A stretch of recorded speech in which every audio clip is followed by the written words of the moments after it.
If I go to this gym and they have all this equipment, that's going to solve my needs. I'm going to be able to approach and solve all my fitness goals because of the fact that they have all the equipment. I could have better physical health. I can have better emotional health. I can be a better person all the way around. Well,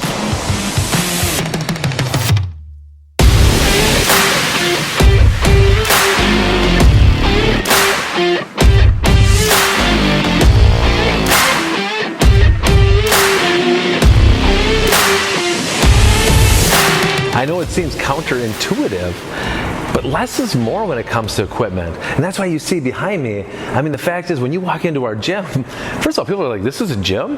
Well, technically, yes, it is a gym. But the fact is that we have limited amount of equipment, but much room to move. And that's what we want for the human experience. I don't think anybody wants to be caged. And so when you go to these gyms, I mean, you almost like sit in this machine, and the machine pretty much has you move in a way that the machine wants you to. And that's going to be not beneficial for all those things that we need to learn. Mobility, stability, core strength, balance. All these things are just not going to work for your betterment outside the gym. So I thought, when I opened up Fitness Line Down, the one thing I really wanted to make sure was that I want to have little amount of equipment and a lot of space. Because I don't want people to come in and rent my equipment, which is basically what you do when you go to those big box gyms. You pay your, I don't know, $10, $15, $30 per month, and you got all that equipment. And guess what? You're not going to use all that equipment. You're going to get decision fatigue. You're going to be like, I just don't know what to do today. There's so much. It's overwhelming. And it is. And then you fall off the horse and you think, this doesn't work for me. I don't want people to rent our sandbags or our kettlebells. See, that's the funny thing about this. This is easy to purchase for a lot of people. This is within their budget if they really wanted to do this at home. Right?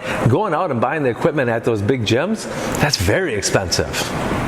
But even though people can buy these sandbags, they can buy the kettlebells and the resistance bands and do them at home, they're not paying for the equipment. They're paying for the experience. They're paying for the coaching. They're paying for that knowledge. And to be able to have this amount of room, just a giant playground where we can learn, just like children do in their playground. They're learning how to move. They're creating games. That's what those programs are that we have here. They're structural games that help you with your strength gains. So just think about that. The next time you're thinking, okay, this gym only costs this much money per month. I've got all this equipment. It's going to solve all my needs. Check that for a second. Realize, what are your needs actually? And what kind of services and what kind of professionalism are you seeking out? Until the next time, you're welcome.